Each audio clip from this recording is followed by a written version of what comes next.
Welcome to About That. I'm Carl Mayer here in the offices of Involved Media. Joining me this afternoon is Tess Erickson. Hello. Thank you for having me. And Tess, you are the Director of Strategy and Research at Involved.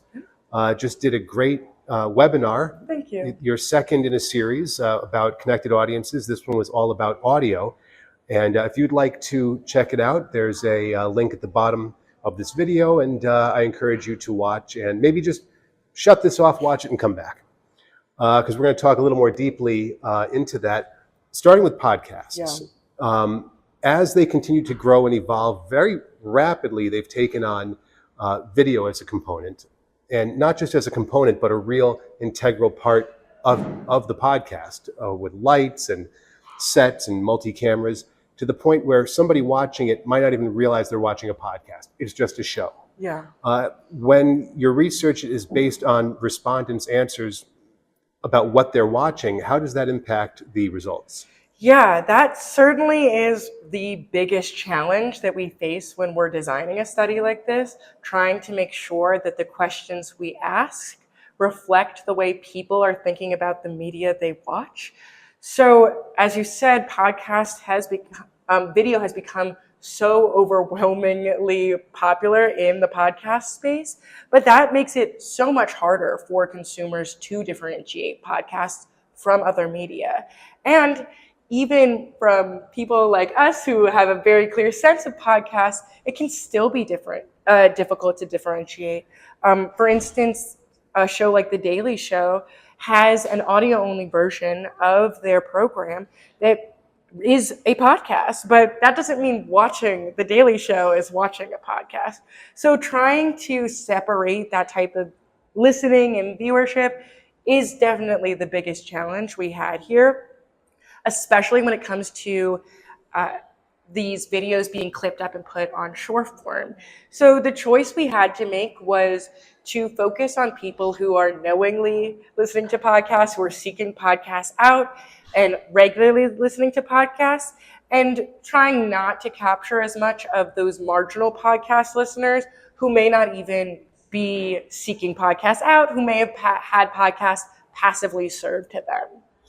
And as podcasts mature and take on all these other audio-visual traits, they're also becoming much more of a force in the advertising market. It's no longer just mail-order mattresses and meal prep kits. What's going on in the ad industry for podcasts? Yeah, we find podcast ads are especially valuable. We mentioned this in the webinar, but especially compared to ad-supported streaming audio of other types, podcasts have a really high income audience, and specifically an audience that is likely to pay to avoid ads in other places.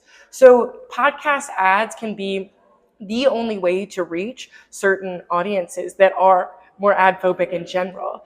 The other piece that makes podcast advertising so valuable going into this coming election is that the most commonly listened to genre of podcast is news and politics.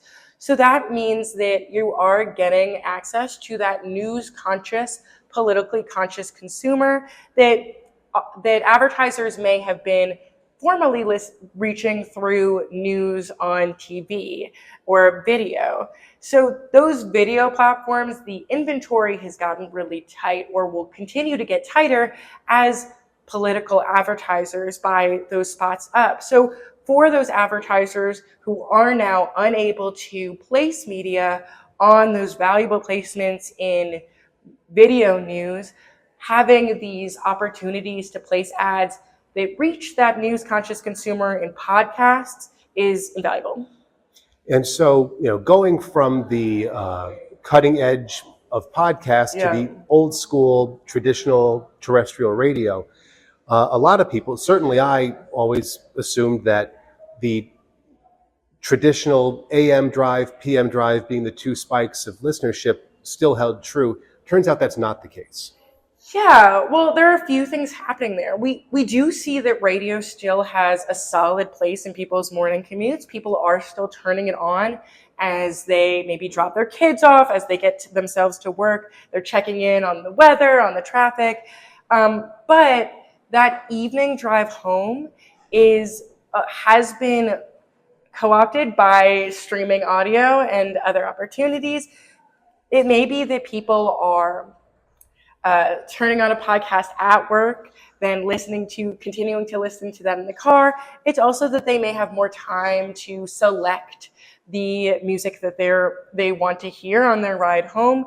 So we do see that, again, radio is still a major part of people's mornings, but in that evening drive home, we do see a lot more streaming audio taking up that space. And as you went through the research and put together the webinar, was there anything you came upon that just confounded your expectation and really surprised you?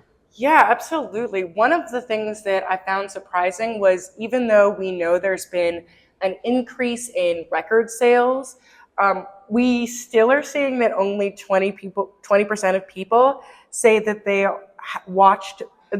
they listened to media that they owned in the last 30 days. So only 20% of people are listening to the music they own or listening to the audiobook they bought. Instead, they are going to these huge streaming libraries to get anything they want to listen to.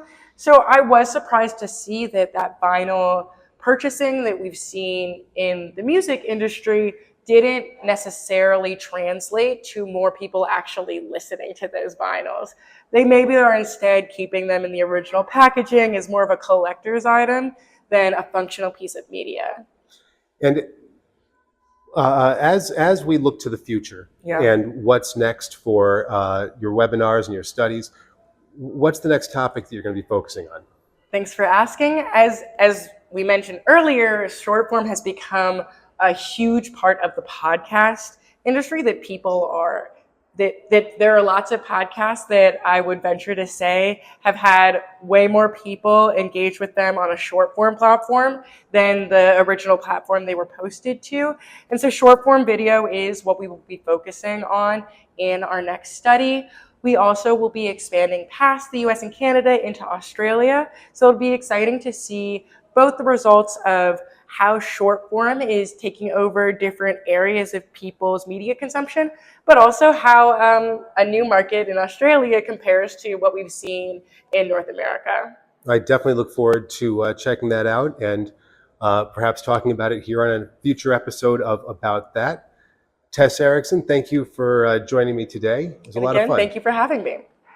And we'll see you next time on About That. I'm Carl Mayer. That's Tess Erickson.